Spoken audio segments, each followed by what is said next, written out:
السلام علیکم۔ عدم اعتماد کی سیاست کا ایک نتیجہ ضرور نکلا ہے کہ وزیر اعظم نے ایک ایسے پیکج کا اعلان کر دیا ہے جو اکنامیکلی سسٹینیبل نہیں ہے۔ مقبول تو پاپولر میئرز تو ہو سکتے ہیں، لیکن پاپولر میئرز لازمی نہیں ہے کہ پاکستان کے مفاد میں ہو۔ ایک ایسے موقع کے اوپر جب قرضوں کا بوجھ بڑھ رہا ہے، بجٹ خسارہ حد سے نکلا جا رہا ہے، آپ کہیں کہ میں نے پیٹرول کی قیمت کم کر دینی ہے جبکہ دنیا میں $100 سے بھی اوپر چلا گیا ہے، تو یہ 2007-8 بالکل 2007 کے اینڈ میں جب کیئر ٹیکر سیٹ اپ بنا ہوا تھا، محمد میاں سومرو کیئر ٹیکر وزیر اعظم تھے، محترمہ کی اسیسینیشن ہوگی، ناخوشگوار واقعہ تھا۔ اسی عرصے میں پیٹرول کی قیمت آسمان کو چھو رہی تھی اور قیمتوں میں ہم نے ایڈجسٹمنٹ نہیں کی۔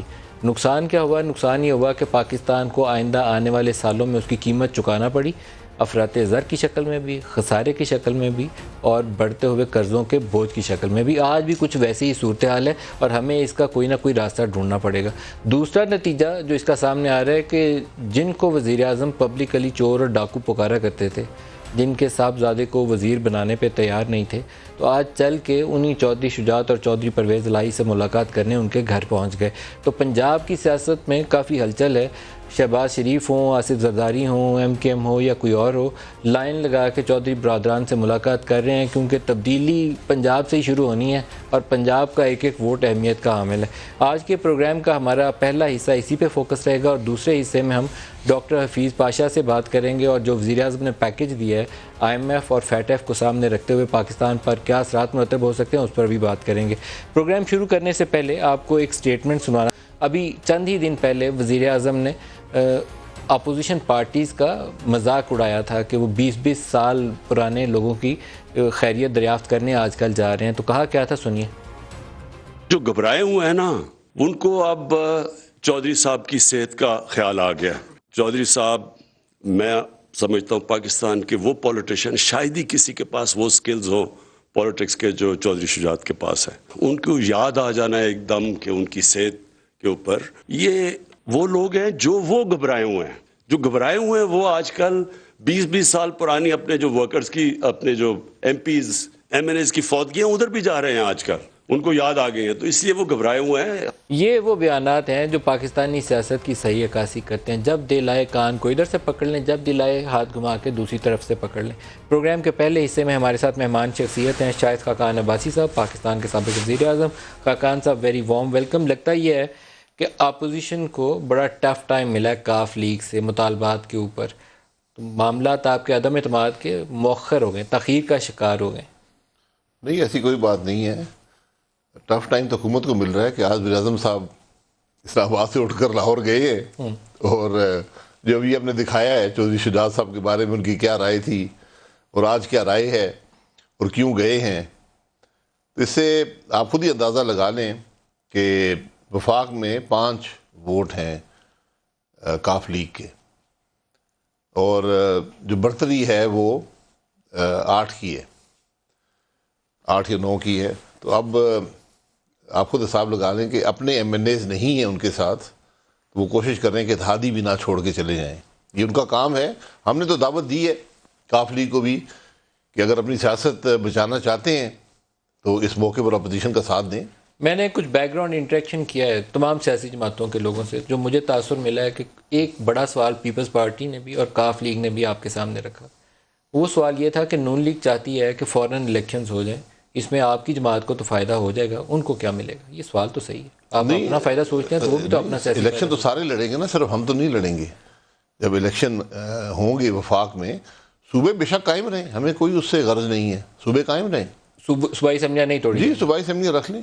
ان کے پاس 5 ایم این ایز ہیں، ان کو کیا ملے گا اگر وہ چھوڑ دیں؟ تو 5 بھی ان کے ہاتھ سے نکل جائیں تو پھر کیا کریں گے؟ جی ان کو سیاست ملے گی، ورنہ آپ یقین کریں یہ 5 ایم این ایز اگر اس حکومت کے دہادی کے طور پہ عوام کے پاس جائیں گے تو کسی کو سیٹ نہیں ملے گی۔ پیپلز پارٹی کے پاس سندھ اسمبلی موجود ہے اور جتنے ایم این ایز اس کے پاس ابھی ہیں الیکشنز کی شکل میں، مجھے نہیں لگتا وہ ریٹین کر پائیں گے۔ ان کو کیا ملے گا؟ یہ الیکشن ہوں گے نا، اب دیکھیں ملنے کی بات جو ہے، ہم بھی 84 سیٹیں چھوڑیں گے، سب نے سیٹیں چھوڑنی ہیں، الیکشن ہوں گے۔ الیکشن اگر آج نہیں ہوں گے تو 15 مہینے بعد ہو جائیں گے، لیکن کیا یہ متحمل ہو سکتے ہیں کہ کل عوام کے پاس یہ پیغام لے کر کہ ہم اپوزیشن میں تھے اور ہم نے کچھ نہیں کیا حکومت کے خلاف؟ آج ایک بڑا واضح موقع ہے، حکومتی پارٹی کے اپنے لوگ اپنی سیٹیں چھوڑنے کو تیار ہیں۔ دیکھیں جو اس وقت کی سیاسی صورتحال کی ریئل پکچر یہ ہے کہ آپ کے پاس کوئی 15-16 MNAs ایسے ہیں جو پی ٹی آئی سے آپ سے ٹکٹ کے امیدوار ہیں. کچھ 4-5 ہوں گے جو پیپلز پارٹی سے بات کر رہے ہوں گے، اس سے زیادہ تعداد نہیں ہے، 20 بن جاتی ہے. لیکن وہ تب تک ساتھ نہیں چھوڑیں گے جب تک انہیں یہ یقین نہ ہو جائے کہ یہ اسمبلیاں ختم ہونے والی ہیں. تو ابھی مجھے نہیں لگتا کہ آپ عدم اعتماد کرنے والے ہیں، عمران گھر جانے والا ہے، وہ ساتھ چھوڑ کے کل آپ کے ساتھ بیٹھے ہوئے ہیں. ایسا کچھ کل صبح نہیں ہونے والا. نہیں، کل صبح نہیں ہوگا، پرسوں صبح شاید ہو جائے، اگلے ہفتے شاید ہو جائے. اس کی ایک ٹائمنگ ہوتی ہے، عدم اعتماد کی ٹائمنگ ہوتی ہے جب آپ کو حالات اور نمبرز ایسے مل جائیں اور آپ اس کی مینجمنٹ کر لیں. عدم اعتماد کی مینجمنٹ سب سے کرٹیکل ہوتی ہے. جب وہ ہو جائے گی تو انشاءاللہ عدم اعتماد فائل ہو جائے گا. آپ کو سیٹ بیک ہوا ہے کاف لیگ سے بھی اور پیپلز پارٹی کی وجہ سے بھی، کیونکہ وہ دونوں اس سوال کے اوپر قائم ہے کہ بتائیے کہ پوسٹ الیکشنز کیا ہوگا. وہ پوسٹ نہیں، الیکشن پوسٹ الیکشن بڑی سمپل بات ہے. مجھے کوئی آپ مقصد بتا دیں حکومت میں جانے کا ایک نئے مینڈیٹ کے بغیر. جو کل وزیر اعظم نے کیا ہے اس میں تو ایسے حالات میں تو بالحکومت جانا تو خودکشی کے برابر ہوگا یہ کہ آپ نے اس حکومت نے بغیر کسی چیز کی پرواہ کیے اپنے آپ کو IMF کے سامنے ایکسپوز کر دیا ہے، تمام وعدے توڑ دیے، تمام معاہدے توڑ دیے، FATF کے سامنے ایکسپوز کر دیا ہے. ایک بڑا فزیکل ڈیفیسٹ جو میرا خیال ہے 500 ارب سے زیادہ کا اگر آپ مجموعی طور پہ اندازہ لگائیں پیدا ہو جائے گا. اضافی جو 750 کے ٹیکسز تھے وہ لگانے کے بعد یہ جو معاملہ پیدا کیا ہے یہ تو سسٹینیبل نہیں ہے. تو یہ صرف ایک حکومت جو عوام سے یہاں مینڈیٹ لے کر آئے گی، جس کے پاس وقت ہوگا، وہ ان معاملات کو طے کر سکتی ہے. دیکھیے جو انہوں نے اقدامات لیے ہیں بظاہر تو لگتا یہ ہے کہ الیکشن ٹریل ہے، یہ وہ الیکشن جی کیمپین کا بالکل حصہ ہے. بالکل. تو انہوں نے دیکھا کہ آپ لوگ بندے توڑ کے عدم اعتماد لانے کی کوشش کر رہے ہیں، انہوں نے کاؤنٹر ایکٹ کیا. ہو سکتا ہے اس میں کامیاب ہو جائیں اور آپ 15 ماہ انتظار کرنے بیٹھ جائیں، ہو سکتا ہے ناکامیاب ہوں. یہ تو سیاست ہے، آپ نے اپنی چال چلی، انہوں نے اپنی چال نہیں، چلی. چال کی بات نہیں، ملک کا کیا بنے گا؟ ملک کا تو عوام پہ کچھ جو بن رہا ہے اضافی وہی بنے گا. مہنگائی آئے گی، جو ملک کی معیشت مزید تباہ ہوگی، اس کا کیا، اس کا کون ذمہ دار ہے؟ آپ تو سیاست کی بات کر رہے ہیں نا. حکومت آج اس کا کام تھا کہ عوام کی مشکلات میں کمی کرتی، پھر اس کی سیاست بنتی تھی. اگر وہ مزید بوجھ ڈالیں گے تو ہم تو بڑی سیدھی بات ہے، ہمیں تو الیکشن میں جانا ہے. نئے مینڈیٹ کے بغیر کوئی حکومت بھی جو آئے گی اس کا کوئی نہ مقصد ہے نہ اس کی منطق ہے. جو ابتدائی طور پر آصف زرداری کی تجویز تھی، very first meeting of PDM، جس میں وہ پرویز الہی کو کاف لیگ کو ساتھ ملا کے پنجاب میں نو کانفیڈنس لائیں. شاید ایک ورکیبل ماڈل ابھی بھی وہی ہے، کاف لیگ کو ساتھ ملا کے پرویز الہی کو وزارت اعلیٰ دے دیتے، تبدیلی کا عمل آسان ہو جاتا. جی تو اسی سیاست میں واپس چلیں جہاں ہم ہوا کرتے تھے. پھر چھوڑ دیں، پھر اصول چھوڑ دیں، تمام باتیں چھوڑ دیں. ایک جماعت کے ساتھ MPs ہوں، وہ پنجاب پر اس کی حکومت ہو اور 165 والے بیٹھے ہوں کہ کیا حاصل کرنے کے لیے. اگر معاملہ ملک کا ہے، اس کی عوام کا ہے، تو پھر یہ قربانی دینی پڑے گی سب کو، ورنہ اپنی جگہ بیٹھے رہیں.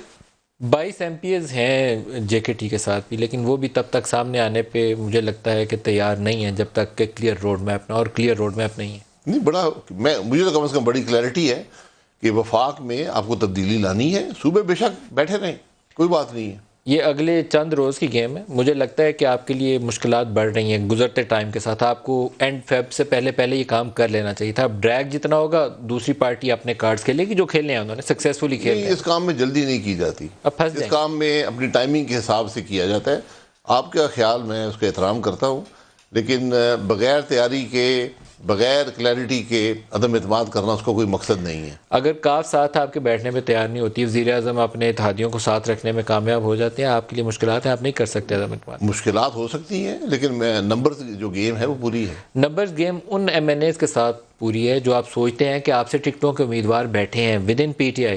وہ تب تک نہیں چھوڑیں گے جب تک انہیں کلیئر پکچر نظر نہیں اگر آئے گی. ایک آدمی کے پاس 5 MNA ہیں اور وہ پنجاب کی وزارت اعلیٰ مانگ رہا ہے، اور ایک شخص جو ہے وہ کہتا ہے میں اپنی سیاست کو تو برقرار رکھنا چاہتا ہوں، تو آپ مجھ سے کم از کم میری سیاست کی کنٹینیوٹی تو مجھے دیں. یہ ہر جماعت کرتی ہے. لیکن JKT گروپ تگڑا ہے اس معاملے میں. آپ کی سیاست ساری اس کے پر ان کا ایک بڑا امپورٹنٹ رول نظر آتا ہے. کل وزیر اعظم نے ان کو لندن کال کی ہے. یہ بدلتی سیاست ہے. جی، یہ وہ بیمار ہیں، ہاسپٹلائزڈ ہیں، پہلے لاہور ہاسپٹل تھے، اب لندن میں زیر علاج ہیں. کل وزیر اعظم نے ان کو وہاں کال کی. مجھے معلوم نہیں ہے ابھی ان کی کیا بات ہوئی ہے یا نہیں ہوئی، لیکن ہی کالڈ ہم. یہ سیاست ہے جن کو وہ کہتے تھے میں نے بات نہیں عیادت کرنی. بھی یاد آ جاتی ہے، عیادت کرنی چاہیے ایک بیمار آدمی کی. سیاست بے شک کریں، ہمیں تو دیکھیں انہوں نے اپنی سیاست کریں، ہمیں اپنی سیاست کرنی ہے.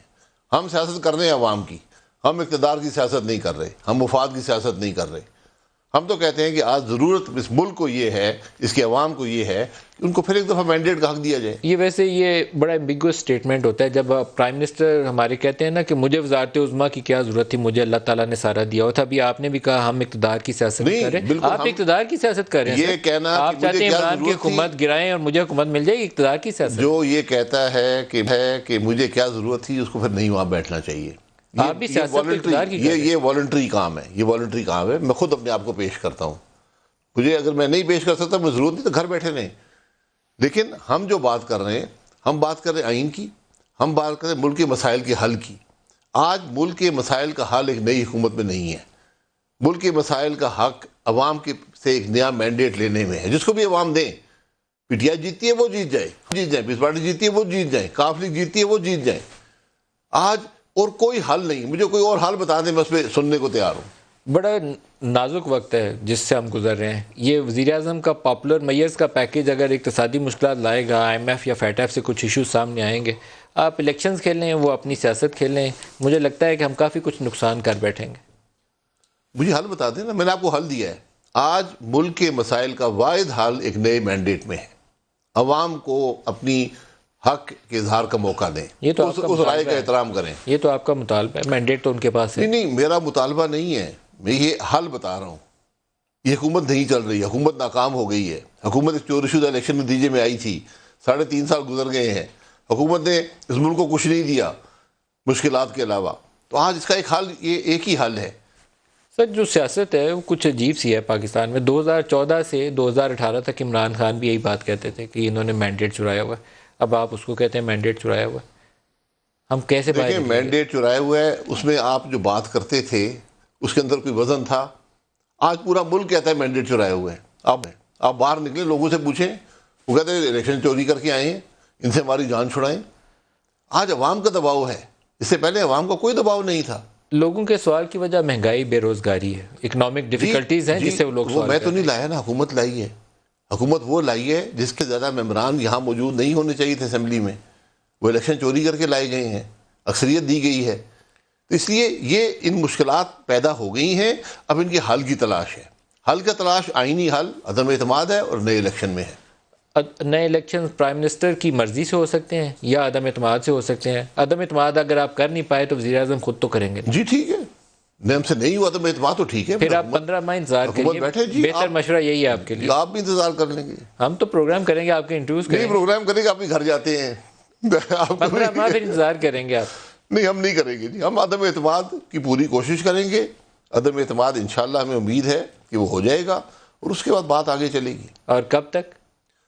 مارچ کے مہینے میں، اگلے 10-15 دن میں شاید ممکن ہے. میں نے جب پچھلا بھی انٹرویو آپ سے کیا تو میں نے کہا تھا یہ اس تھرسڈے فرائیڈے تک نہ کیا آپ نے تو آپ کا ٹائم از اوور. آپ نے کہا تھا نہیں اتنا جلدی بھی نہیں، ہفتے 2 ہفتے میں ہو جائے گا. بالکل بالکل. تو ہفتے 2 ہفتے اب ہو گئے ہیں، اب آپ مزید 2 ہفتے 2 ہفتے کی بات کر رہے ہیں. نہیں، میں نے کوئی ڈیٹ آپ سے کمٹ نہیں کی تھی. آپ نے بہت زور لگایا تھا.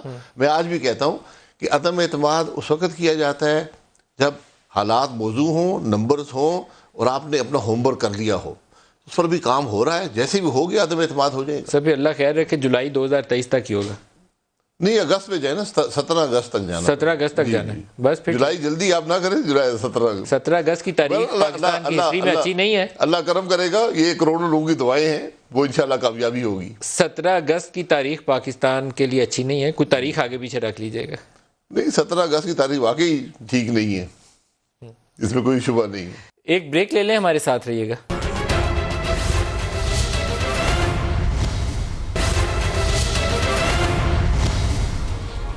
پروگرام میں دوبارہ خوش آمدید کہتے ہیں. جو فیٹ ایف ہے اور آئی ایم ایف ہے، کل والے اس پیکیج کے بعد اگر وہاں سے کچھ مسائل پیدا ہو جاتے ہیں پھر کیا ہوگا؟ مسائل پیدا ہوں گے ملک کے لیے. تو میں نے تو پیدا نہیں کیا نا. ایک حکومت ہے جو عوام کا مینڈیٹ نہیں رکھتی، جو ناکام ہو گئی ہے، جس کو عوام نکالنا چاہتے ہیں، ہر ایک کی خواہش ہے، وہ کر رہی ہے. تو کل جو بھی حکومت آئے گی ریورس کر دے گی. ایک وزیر اعظم کا سٹیٹمنٹ جو کل انہوں نے دیا تھا جی، وہ تقریر کرتے ہوئے وہ لا کے حوالے سے، وہ بھی سنوا دیں خاقان صاحب سے، اس پہ بھی رائے لے لیں. دکھائیے گا. تھوڑا شور مچا ہوا ہے کہ جی آزادی صحافت کے اوپر پابندی لگائی جا رہی ہے اور لوگوں کے منہ بند کیے جا رہے ہیں. پیکا لا آپ سب کو یہ بتا دوں کہ یہ 2016 میں بنا تھا. اس پہ صرف ہم ترمیم کر رہے ہیں. اس کا کوئی آزادی صحافت سے تعلق نہیں ہے. تقریباً 70% خبریں ہمارے خلاف ہیں. ہمیں ان سے کوئی فرق نہیں پڑتا. لیکن یہ قانون کسی وجہ سے لے کے آئے ہیں. اس کی وجہ یہ ہے کسی بھی مہذب معاشرے میں اس طرح کی چیزیں نہیں آتی جو اب ہمارے سوشل میڈیا پہ آ رہی ہیں. ملک کا پرائم منسٹر اگر اس سے یہ ہو سکتا ہے, وہ عورتیں جن کا کوئی سیاست سے تعلق نہیں ہے, تو سوچیں باقی لوگوں کا یہاں کیا ہوگا. اسلام آباد ہائی کورٹ نے اس کے اوپر بڑی پاورفل آبزرویشنز دی ہیں. انہوں نے کہا کہ وزیر اعظم کے خطاب سے لگتا ہے کہ انہیں درست معلومات نہیں دی گئیں. حد تک عزت کا قانون پیکا سے الگ موجود ہے. یہاں تو قانون نافذ ہی ناقدین کے خلاف کیا جاتا ہے. پیکا آرڈیننس پر لگتا ہے وزیر اعظم کی کسی نے درست معاونت نہیں کی. خاقان صاحب, قانون تو آپ ہی کے دور کا بنا ہوا ہے. اس وقت بھی آپ نے کوشش یہی کی ہوگی کہ بند کرو ساروں کو, میڈیا کی آزادی ختم کرو. جی مثلا اصل میں بات یہ ہے کہ آپ نے بھی حقائق کو معلوم نہیں کیا. پیکا کا قانون ہے, یہ 3G 4G کے وقت آیا تھا کہ سوشل کنٹینٹ بہت بڑھ جائے گا, تو اس پہ کوئی لمٹس ہونی چاہیے جس کو کراس نہ کیا جائے. پیس پارٹی نے آرڈیننس جاری کیا تھا 2012 میں. ہماری حکومت آئی تو اس کو بل کی صورت میں اسمبلی میں بھیجا گیا. 2 سال اسمبلی کمیٹی میں رہا, 2 سال, جس میں پی ٹی آئی بھی شامل ہوئی. انہوں نے امینڈمنٹس کی. یہ بھول جاتے ہیں عمران خان صاحب بھی اور آپ بھی. 2 سال اس پہ امینڈمنٹس ہوئی, قومی اسمبلی نے پاس کیا, سینٹ میں بھیجا, سینٹ میں پھر اپوزیشن نے امینڈ کیا, پھر وہاں سے پاس ہوا, پھر قومی اسمبلی میں آیا, پھر پاس ہوا. تو یہ 2 سال سے زیادہ کا پروسیس تھا. اس پہ ساری پارٹیاں آن بورڈ تھیں, اس پہ کوئی دو رائے نہیں تھی. اور اس کا ثبوت یہ ہے کہ جب سے وہ قانون بنا ہے وہ ابیوز نہیں ہو سکا, کیونکہ اس میں تعزیر پاکستان اور جو فنڈامنٹل رائٹس ہیں, جو ہیومن رائٹس ہیں, اس کا خیال رکھا گیا تھا. اب جو امینڈمنٹ ہے وہ ایک ایسا کالا قانون ہے کہ جس سے آپ کسی وقت بھی کسی شخص کو بغیر کسی وجہ کے گرفتار کر سکتے ہیں. یہ ویسے جو آپ کہتے ہیں کہ ابیوز نہیں کیا گیا, میں آپ سے ڈس ایگری کرتا ہوں. آپ ہی کے دور کے اندر یہ جو سوشل میڈیا ایکٹیوسٹ تھے, PMLN کے اور PTI کے, FIA والے ان کو اٹھا کے لے گئے تھے. ایون لڑکیاں تھیں کچھ سوشل ہوا ہے تو غلط ہوا ہے. چودھری نثار وزیر داخلہ تھے, اور میں نے ان بچوں کے انٹرویوز کیے اور یہاں اس پروگرام میں سوال اٹھایا کہ ان کو چھوڑیں, اپنے میڈیا سیل کو کنٹرول کریں. غلط کیا ہے تو بالکل غلط کیا ہے, میں معافی مانگتا ہوں, لیکن قانون میں یہ گنجائش نہیں تھی. کسی نے انلیگلی اٹھایا ہے تو اس کو جواب دینا چاہیے. قانون میں آج یہ گنجائش ہے کہ بغیر وجہ کے بتائے ایک نان بیلیبل آفینس پر ندیم ملک کو اٹھا کر لے جائیں. آپ اس پروگرام میں بات کرنے پر مائٹ از رائٹ. جی پاکستان میں یہی ہو رہا ہے. نہیں دیکھیں, مائٹ از رائٹ اب آپ نے قانونی کور دے دیا ہے. جس طرح نیب ہے نا, ایک کالا قانون ہے, اس نے قانونی کور دے دیا, جو مرضی کرو جس کے ساتھ, جس کی مرضی زندگی کی پگڑی, اس کو زندگی تباہ کر دو, پگڑی اچھال دو. اگر آپ کو موقع ملا تو ان 2 قوانین کو, نیب لا اور پیکا لا, اس کے اوپر کیا کریں گے؟ میں پیکا پہ ندیم ملک صاحب کو مشیر بناؤں گا, مجھے تاکہ یہ پہ بتائیں کہ یہ کیسے ہو سکے. میں جرنلسٹ ہوں. ہاں, جو پہلے قانون موجود تھا وہ بہتر قانون ہے, اس میں اگر ترمیم چاہیے میں سے ترمیم کر لیں. جو نیب کا قانون ہے, ایک لائن پہ آپ کی امینڈمنٹ کرنی ہے, ایک لائن کی, ریپیل آف دا نیب لا. مکمل نیب لا, مکمل لا ختم. احتساب کے اوپر کچھ نہیں کریں گے. احتساب کا عمل آپ FBR سے کروا لیں. احتساب کا عمل ہوا کیا ہے؟ آپ نے قانون بنایا تھا سیاستدانوں کے لیے. میں آج بھی سوال کرتا ہوں, 20-22 سال ہو گئے, مجھے بتا دیں کتنے سیاستدان پکڑے آپ نے؟ نیب والے تو کہتے ہیں ہم نے اتنے 100 ارب روپے. میں 100 ارب میں ہی پوچھ رہا ہوں, مجھے صرف یہ بتا دیں کتنے ارب آپ نے سیاستدانوں سے ریکور کیا ہے. آپ بتا دیں مجھے. کچھ بھی نہیں, 0. ایک سیاستدان کنوکٹ ہوا ہے, ایک سیاستدان, وہ بھی جج کو بلیک میل کر کے. اس کا نام محمد نواز شریف ہے. تو یہ قانون جس مقصد کے لیے استعمال ہوئے, ہاں اس نے بہت سے سیاستدانوں کو توڑا ہے, اس نے پارٹیاں بدلوائی ہیں, وفاداریاں بدلوائی ہیں, یہ سب کام نیب نے کیے ہیں, لیکن اس نے کوئی احتساب نہیں کیا. سارے چور آج بھی حکومت میں بیٹھے ہیں. پیکا لا کے اندر ایک ترمیم یہ نہیں ہونی چاہیے؟ میرے ذہن میں جو بڑا سوال ہے یہ, جب آپ نے کہا کہ قانون کو جو ماورائے قانون جو عمل کرتا ہے اس کے خلاف ایکشن نہیں ہوا. آپ کے دور میں بھی نہیں ہوا, اب بھی نہیں ہوگا. جیسے گھر پہ 9 بجے انہوں نے پرچہ کاٹا انکوائری کے لیے اور 9:30 بجے ریڈ کر دی. غلط ہوا ہے. تو جس نے لا کو ریڈ لائن کراس کیا اس کے خلاف کارروائی کا بھی کوئی اندر پروویژن ہونی چاہیے. جی بالکل, کیونکہ حکومت وقت عام طور پر ایکٹ اسی طرح ہی کرتی ہے, وہ اس نے خبر دی چک لو. یہ قانون میں موجود ہے کہ اگر آپ قانون کو ابیوز کریں گے تو آپ قانون کے دائرے میں آئیں گے. یہ کسی سرکاری اہلکار کو, کسی حکومتی اہلکار کو یہ حق حاصل نہیں ہے بشمول پرائم منسٹر کے کہ وہ انلیگل آرڈر جاری کرے، اور جو افسر انلیگل آرڈر کو امپلیمنٹ کرتا ہے وہ بھی اس میں شامل ہوتا ہے. تو یہ ہمارے ملک میں ہوگا، آپ دیکھیں گے ایک دن. احتساب کے لیے کیا کرنا چاہیے؟ احتساب کے لیے مکمل آنکھیں تو نہیں بند کر سکتے. نہیں، آپ نے چوری پکڑنی ہے، چوری پکڑی بالکل آپ ایف بی آر چوری پکڑ سکتا ہے. اگر آپ کی نیت چوری پکڑنے کی ہے، ایف بی آر چوری پکڑ سکتا آپ کے پاس موقع تھا شاید 18ویں یا 17ویں ترمیم 18ویں ترمیم کے وقت جب آپ نے اپوز کیا تھا آپ کی جماعت نے نیب لا کو امینڈ کرنے کا. نہیں، ہماری جماعت نے اپوز نہیں کیا، سب نے اپوز کیا تھا. پیپلز پارٹی ترمیم لے سب کر نے آئی تھی. اپوز کیا تھا. میں ہمیشہ کہتا ہوں کہ جو پارٹی اقتدار میں ہو اس کو نہیں بدل سکتی، اکثریت ہو بھی. آپ کو کنسنسس کریٹ کرنا ہے. ہم نے کوشش کی نیب کو امینڈ کرنے کی، کنسنسس ہوا، لیکن جب یہ پاناما گیٹ آیا سارے اٹھ کر بھاگ گئے. ابھی پھر ایک کوشش ہوئی تھی اس حکومت کے دوران، ہم نے بڑا کلیئرلی بتایا کہ جناب یہ خرابیاں ہیں، اس کو امپلیمنٹ کر دیں. اس میں کوئی ڈیبیٹ نہیں ہوئی، انہوں نے جا کے لہرانا شروع کیا، نعروں مانگ رہے ہیں. وہ بات وہیں ختم ہو گئی. ہماری حکومت آئے گی، میں آپ کو سیدھی بات کرتا ہوں، ایک لائن کا نیب کو ریپیل کر دیا جائے گا. یہ بڑی خبر ہے جی. بڑی خبر چلا دیں. اس کے علاوہ اگر آپ نے ملک چلانا ہے تو نیب کو ریپیل کریں.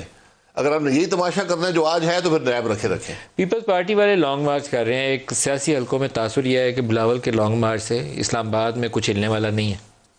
جی بالکل. دیکھیں، لانگ مارچ سے حکومتیں صرف لانگ مارچ سے نہیں گرتی، یہ ایک احتجاج کا عمل ہوتا ہے. عدم اعتماد کی تحریک بھی اس کے اندر شامل. اگر آپ سائڈ پہ بیٹھے رہے ہیں، بلاول یہاں آ بھی جائیں گے تو کوئی بوجھ نہیں بنے گا، وہ اس کو چائے پلا کے واپس بھیج دیں گے. سائڈ پہ ہم نہیں بیٹھے ہیں، ہم نے 23 مارچ کو لانگ مارچ رکھا ہوا ہے، وہ بھی ہو جائے گا. لیکن پیپلز پارٹی والے مارچ میں آپ شامل نہیں ہو رہے. نہیں، ہم شامل نہیں ہو رہے. آپ پیپلز پارٹی والوں مارچ سے لیتے ہیں. آپ کا مارچ ہماری دعائیں، ہماری نیک خواہشات بھی ان کے ساتھ ہیں، لیکن ہم اس لانگ مارچ کا حصہ نہیں ہیں. بس پھر شیخ رشید ان کو چائے پلائیں گے بلاول کو یہاں اسلام آباد میں اور واپس بھیج دیں گے. اس سے زیادہ آپ کے پاس ہی بھیج دیں گے، آپ بھی چائے پلائیں گے. ہاں، اپنے دفتر کی چائے پلائیں گے ان کو. آپ کی سیاست مجھے ڈاما ڈول نظر آتی ہے.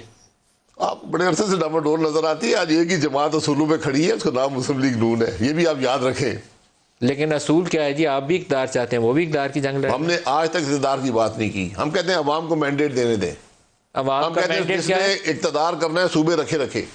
جس نے اقتدار رکھنا ہے صوبے رکھے. سو بسم اللہ. یہ چینجنگ پوزیشنز ہیں آپ کی. اب آپ چاہتے ہیں کہ صرف مرکز گرا دیتے ہیں، صوبے رکھے. اپنی کرسیاں نہیں چھوڑنی ہے تو صوبے رکھے. سندھ پیپلز پارٹی رکھے. جی رکھ لیں. پنجاب کے اندر بزدار صاحب بیٹھے نہیں. آپ بزدار کو نو کانفیڈنس نہیں کریں گے؟ وہ آپ جب حکومت جائے گی سینٹر میں خود ہی دیکھ لیں گے پنجاب میں کیا ہوتا ہے، دوسرے صوبوں میں کیا ہوتا ہے. پھر پرویز الہی کا سوال تو جائز بنتا ہے نا کہ میرے ساتھ کیا کریں گے، میں پنجاب میں بیٹھا ہوں. نہیں، وہ بیٹھے رہیں. اسپیکر تو آخری وقت تک رہتا ہے. اسپیکر ہی رہیں گے، الیکشن تک رہتا ہے. آپ ان کو وزیر اعلیٰ نہیں بنائیں گے؟ نہیں، میرا نہیں خیال کہ آپ 7 جماعت کی پارٹی کو وزیر اعلیٰ بنا سکتے ہیں. آپ کوئی بتا دیجیے، ہفتہ 10 دن کا ٹائم دے دیجیے. لاسٹ کویسچن، ہفتہ 10 دن میں کوئی ہے چانس کیا؟ نہیں، میں پھر آپ کہیں گے ہفتے 10 میں آپ نے نہیں کیا، بڑا ظلم ہو گیا، اب نہیں ہو سکتا. ہمیں یہ اب پہ چھوڑ دیں. ہم نے کب ڈیٹ. مجھے لگتا ہے کہ ہر گزرتے دن کے ساتھ آپ کی پوزیشن کمزور، اور عمران خان اپنی بچانے کی پوزیشن، پہلے وہ کمزور تھے لیکن اب مجھے لگتا ہے اپنی وہ ریوائول کی طرف جا رہے ہیں. چلے، یہ آپ کی رائے ہوگی، میرا سے اتفاق نہیں ہے. In difficult position politically, economic conditions کی وجہ سے، لیکن اپنے بچانے کے لیے ہاتھ پاؤں جو مار رہے ہیں، مجھے لگتا ہے ہاتھ پاؤں وہ آخری وقت تک ماریں گے، یہ ان کا حق ہے. شاہد خاقان عباسی صاحب، پاکستان کے سابق وزیر اعظم، بہت شکریہ آپ ہمارے ساتھ رہے. ایک لیں جی، ہمارے ساتھ رہیے گا.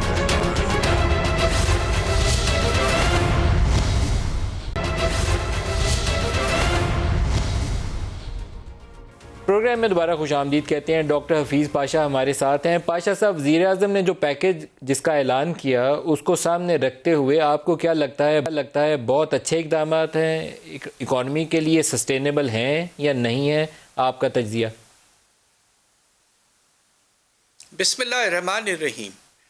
پرائم منسٹر صاحب نے ایک ماشاءاللہ کافی بڑا پیکیج پیش کیا ہے، اور اس کے نتیجے میں آنے والے دنوں میں افراط زر میں نمایاں طور پر کمی آ سکتی ہے.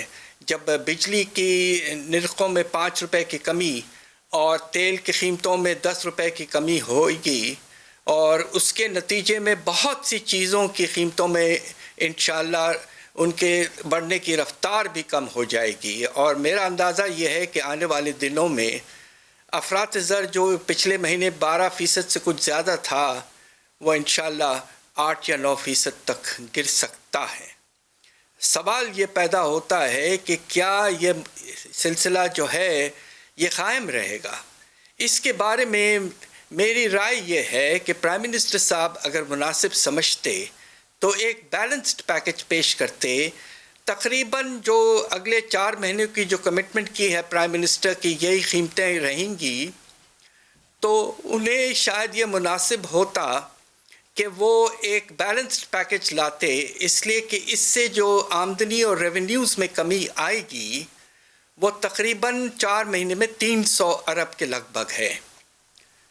تو انہیں اگر یہ مناسب سمجھتے وہ، تو آج کی پوزیشن یہ ہے کہ ہمارا جو سب سے امیر طبقہ ہے ان کے آمدنی میں انہوں نے کل خود ذکر کیا بے تحاشا اضافہ ہوا ہے. کمپنیوں کی پروفٹس جو ہیں 900 ارب سے اوپر چلے گئی ہیں. گاڑیوں کی سیل جو ہے وہ 60% بڑھی ہیں. یہ اس وقت پرسنل انکم ٹیکس اور کارپوریٹ انکم ٹیکس میں کچھ اضافہ کرتے.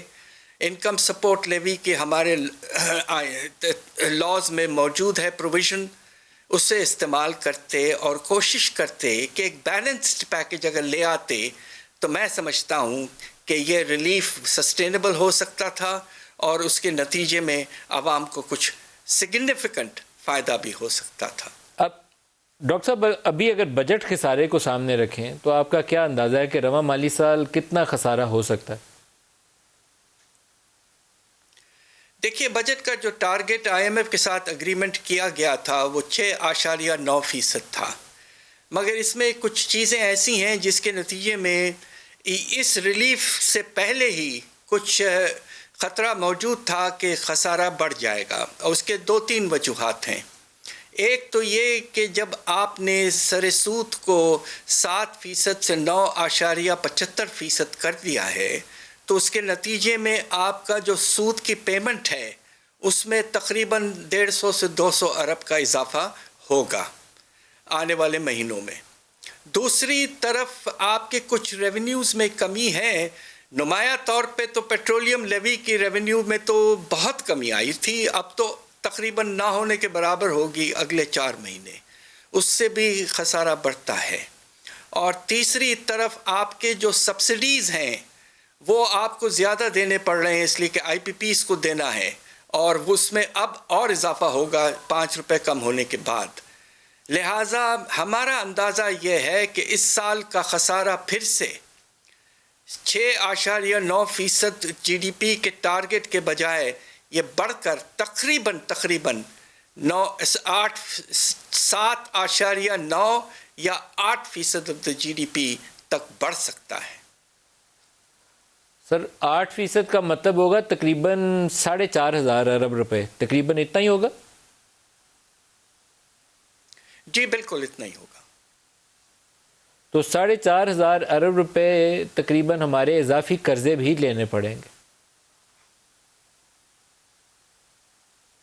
یقیناً آپ یہ دیکھیے کہ آپ کے ساتھ اس وقت جو ایک نئی مشکلات آنے والی ہیں، اور وہ یہ ہے کہ اسٹیٹ بینک کو جو آپ نے اٹانومی دی ہے، مناسب یہ ہوتا کہ ریلیف پیکج کا کچھ حصہ آپ اسٹیٹ بینک سے ڈائریکٹ لے لیتے تو اس میں آپ کا بوجھ جو بجٹ پہ ہے وہ کم ہوتا، مگر اس کی گنجائش بالکل آپ نے ختم کروا دی اٹانومی بل پاس ہونے کے بعد. اب آپ کو مارکیٹ سے اٹھانے پڑیں گے.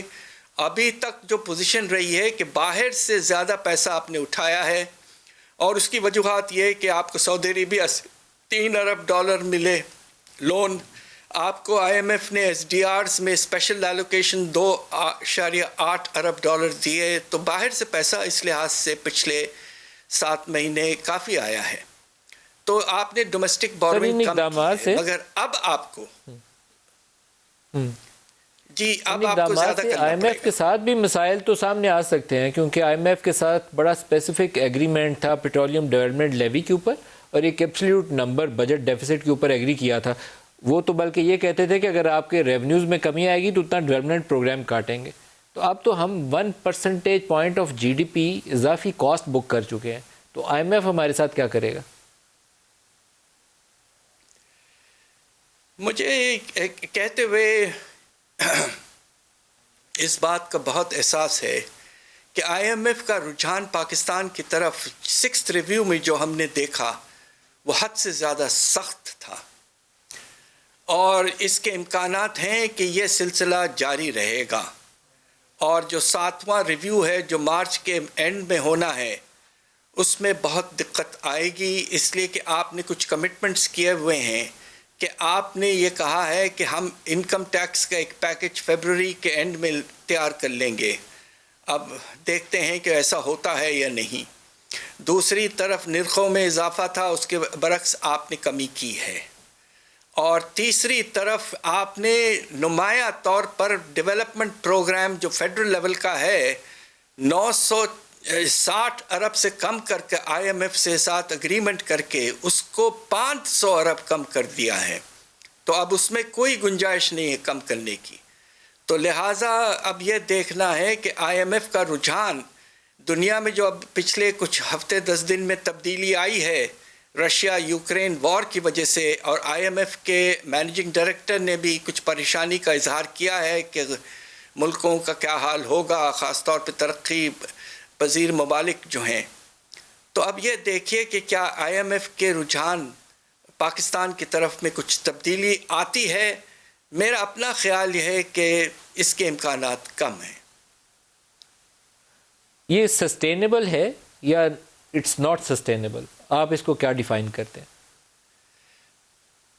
دیکھیے بات یہ ہے کہ سب سے زیادہ پریشان کن بات پاکستان کے معاشی حالات کے بارے میں تجارتی خسارہ آسمان تک پہنچ چکا ہے۔ آپ یہ دیکھیے کہ تقریباً 11.6 ارب ڈالر آپ کے پہلے کچھ مہینوں میں ہو چکا ہے جنوری تک، کرنٹ اور اکاؤنٹ ڈیفیسٹ، خطرہ یہ ہے کہ چونکہ کرنٹ اکاؤنٹ ڈیفیسٹ، اور خطرہ یہ موجود ہے کہ سال ختم ہونے تک جس رفتار سے یہ جا رہا ہے یہ تقریباً 19 سے 20 ارب ڈالر تک بھی پہنچ سکتا ہے۔ ساتھ ساتھ قرضوں کی واپسی اس سال 13 ارب ڈالر کے اوپر دباؤ آ گیا ہے، جی آپ کی ٹریڈ ڈیفیسٹ اوپر جا رہی ہے، ریمیٹنسز کے اوپر بالکل پریشر آ گیا، تو یہ 19-20 ارب ڈالر پہ چلے جانا ہے اس نے۔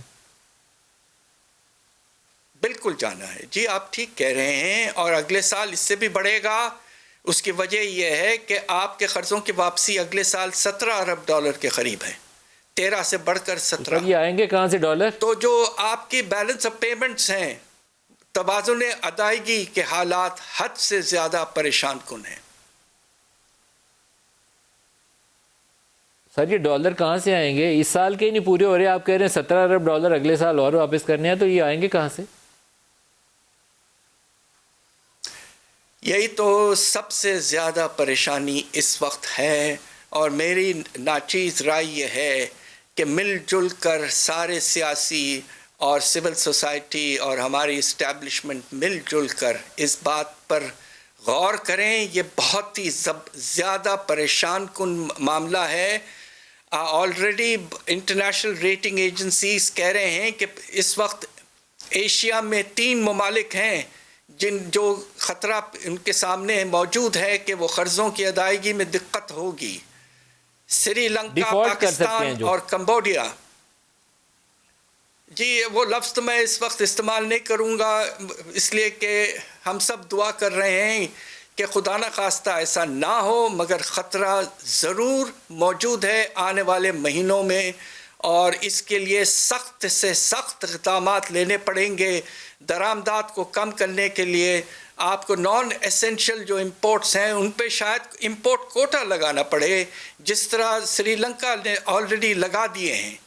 پاکستان کو بھی سخت سے سخت تقریباً 12 سے 15 ارب ڈالر ہمیں امپورٹ کم کرنے ہیں، ورنہ فائنینسنگ جو ہے وہ حد سے زیادہ مشکل ہو جائے گی، اور آئی ایم ایف کے جانے کے بعد تو باہر کے جو ملٹی لیٹرل ادارے ہیں، ورلڈ بینک، ایشین بینک وغیرہ، وہ بھی اپنا جو لون کی فیسلٹی ہے وہ کم کر دیتے ہیں۔ تو اب یہ بہت سخت وقت خدا نخواستہ آنے والا ہے۔ ایک لاسٹ کوسچن آپ سے پوچھ لوں، گزارش یہ ہے، ایک لاسٹ کوسچن آپ سے پوچھ لوں۔ جی جی ایک ہوتا ہے منیمم کامن پروگرام، تو اکانومی کے اوپر پی ٹی آئی ہو، نون لیگ ہو، پیپلز پارٹی ہو یا ہماری اسٹیبلشمنٹ ہو، کچھ بنیادی نکات کے اوپر ایگری کر لیں، نہیں تو پاکستان کو یہ بیلنس آف پیمنٹ کرائسس سے بچانے کا اور کوئی طریقہ نہیں۔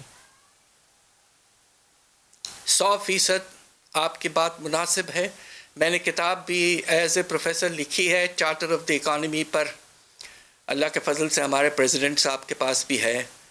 تو اب سوال یہ پیدا ہوتا ہے کہ یہ جو اس وقت جو سلسلہ چل رہا ہے سیاسی، اس سے جو رجحان ہے وہ اس وقت یہ بیلنس آف پیمنٹس اور توازن ادائیگی کی کرائسس خدا نخواستہ کی طرف نہیں ہے. اس کا ہونا حد سے زیادہ ضروری ہے. ریزروز گر رہے ہیں، ہر ہفتے $250 ملین گر رہے ہیں. آہستہ آہستہ آپ کی کرنسی میں بھی گراوٹ پھر سے زیادہ شروع ہو جائے گی. افراط زر واپس آ جائے گا. دیکھیے یہ وقت ہے جس طرح آپ نے کہا کہ ایک minimum common national action plan to save the country from a financial crisis حد سے زیادہ ضروری ہو چکا ہے. بہت شکریہ ڈاکٹر حفیظ پاشا صاحب، پاکستان کے سابق وزیر خزانہ. آپ ہمارے ساتھ رہے. آج کے لیے اتنا ہی، اجازت دیجیے. اللہ حافظ.